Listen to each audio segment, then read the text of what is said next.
Episode 1. The Phantom Slip. The alley behind New Mount Academy buzzed with noise that afternoon. Broken bottles glittered under the sunlight. Graffiti covered every brick wall. The air reeked of cigarettes and cheap liquor. A group of teenagers lounged around, laughing too loud. Their jackets bore the same emblem. EC sprayed in sharp red paint. This was the Extreme Crew, the most feared gang in school. At the center sat their leader, Jericho Lancaster. Tall, neatly combed black hair, a face too clean for the dirty alley he ruled. Son of the Lancaster Group's CEO. Rich beyond measure. But feared not for his money, for his temper. His father sat on the school's board. That gave Jericho power no student dared to question. Across from him stood a boy who wanted in. So, Jericho's voice was calm, almost playful. "You really want to join my crew?" The boy was bulky, scars under his eyes, a scowl carved deep into his face. He tried to sound tough, but the tremor in his voice betrayed him. "Yes, I'll do whatever it takes." Jericho smiled faintly. He pointed across the alley. "Okay then. You see that boy over there with the hoodie? I want you to beat him up." The crew erupted in laughter. "Yeah, do it, smash him up." All eyes turned to the hooded figure walking across the street, hands in pockets, head lowered, thin, unimpressive, forgettable, easy prey. The recruit smirked, his chance. He stormed forward, fists clenching. The first punch cracked against the hooded boy's jaw. Or at least, it looked that way. His head snapped to the side, hair whipping. The crew roared. "Did you see that?" Another punch, then another, faster, harder. Each blow made the boy's head sway like a rag doll. The crowd went wild.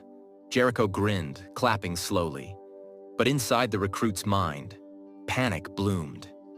"Why does it feel like I'm hitting air?" He clenched his teeth, swung harder.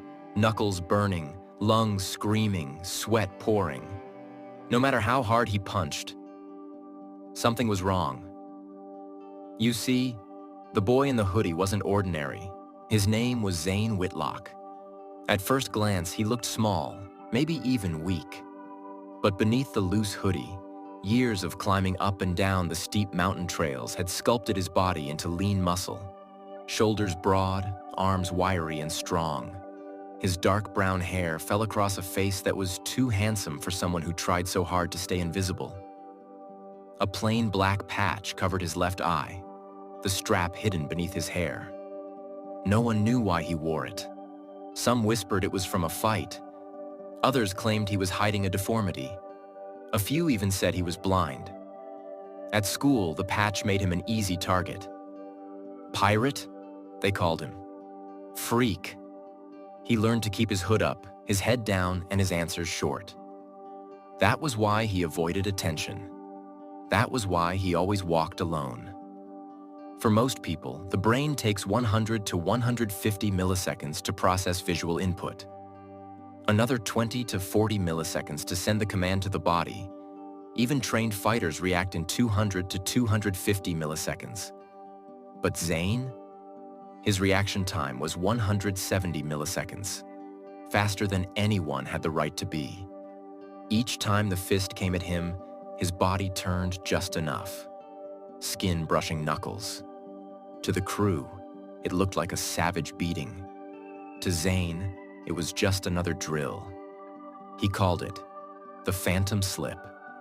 While the recruit threw everything he had, Zane never lifted a hand. His fists stayed buried in his hoodie pockets. His breathing was calm. His one visible eye, hidden beneath the hood, studied every move, every angle, every weakness. And beneath his sleeve, strapped tightly to his wrist, was a rare watch. Vintage, black dial, no brand name, just a single engraving on the back. CWZT, his father's last gift. When the fight neared a bush at the edge of the alley, Zane made his final move. He tilted with another slip, then dove into the bush with a perfect roll, sprinted away. To the crew, it looked like the last punch had launched him through the air. The alley exploded with cheers. "Did you see that?" He flew. "That was insane." Jericho raised a hand for silence, his grin wide. "Impressive. You're now part of my crew."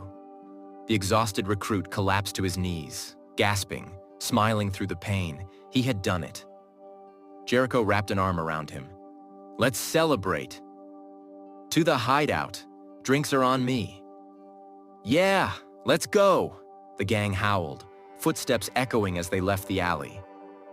But Zane didn't hear their cheers. By then, he was already gone.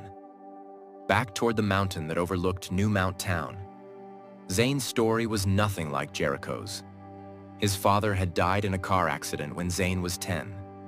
But he left behind one final gift: a secret home. High up the mountain, hidden behind a roaring waterfall, was a cave. Most dismissed it as rock and mist. But inside was a world his father had carved out. A narrow doorway opened into a small room. Rough stone walls, wooden plank floors, a foldable bed tucked in the corner, thick blankets, a tiny kitchen built by hand, a fire pit rigged with a pipe that carried smoke through the waterfall. The bathroom? Ingenious. His father had rerouted an old sewer pipe beneath the falls. Water was never a problem. It wasn't luxury. It wasn't comfort. But to Zane, it was home. Every day after school, he walked down the trail to a small convenience store. Stacked shelves, unloaded boxes, swept floors. It wasn't glamorous, but it gave him enough for food and supplies. And every night, he returned to the waterfall cave, the only place he felt safe.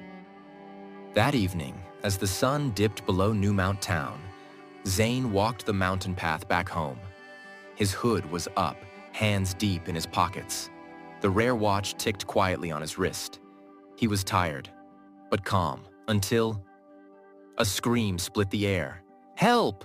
No, please, no!" A girl's voice, desperate, terrified.